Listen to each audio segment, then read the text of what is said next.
महत्त्वाच्या बातमीकडे पुण्यात मोहल्ला कमिटी बैठकीत दोन पक्षात राडा झालाय।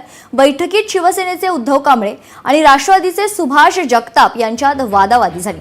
नागरिकांच्या समस्या ऐकण्यासाठी बोलावलेल्या या बैठकीत राजकीय कुरघोडी आणि दोन सत्ताधारी पक्षाच्या पदाधिकाऱ्यांमध्ये वाद पाहायला मिळाला।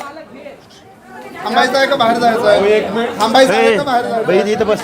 थांबायचं आहे का बाहेर जायचं आहे? थांबायचं आहे का बाहेर? ती प्रॉपर्टी त्यांची आहे, ते मालक आहेत।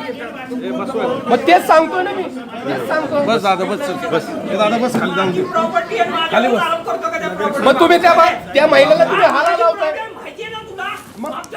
तर एकच खरं तर गोंधळ आपल्याला या पुण्यातल्या मोहल्ला कमिटी बैठकीत पाहायला मिळाला। या संदर्भात सविस्तर माहिती जाणून घेऊयात। आमचे प्रतिनिधी चंद्रशेखर भांगे आपल्या सोबत जोडले गेलेत। चंद्रशेखर, नेमका वाद काय आहे ज्यामुळे हा राडा आपल्याला पाहायला मिळतोय?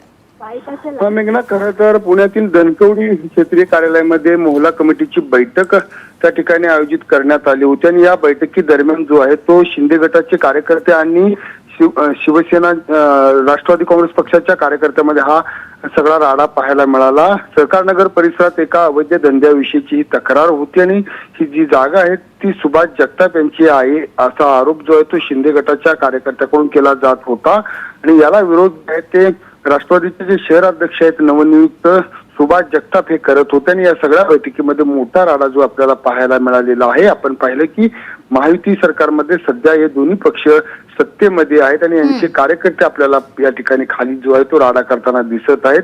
यामध्ये आपण जर पाहिलं तर सुभाष जगताप आणि कांबळे जे आहेत ते शिंदे गटाचे कार्यकर्ते आहेत। या दोघांमध्ये हा सगळा राडा आपल्याला पाहायला मिळाला। मेघना, निश्चित चंद्रशेखर, पोलिसांना मध्यस्थी करावी लागली, एवढा वाद खरं तर विकोपाला पोहोचला होता।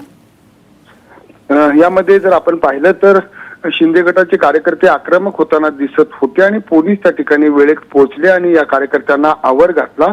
खरं तर सुभाष जगताप हे सुद्धा आक्रमक झाले होते। दोघांची या ठिकाणी खडाजंगी आपल्याला पाहायला मिळाली। निश्चित धन्यवाद चंद्रशेखर, आपण दिलेल्या सविस्तर माहितीसाठी। थांबायचं आहे का बाहेर? ती प्रॉपर्टी बीड जिल्ह्याच्या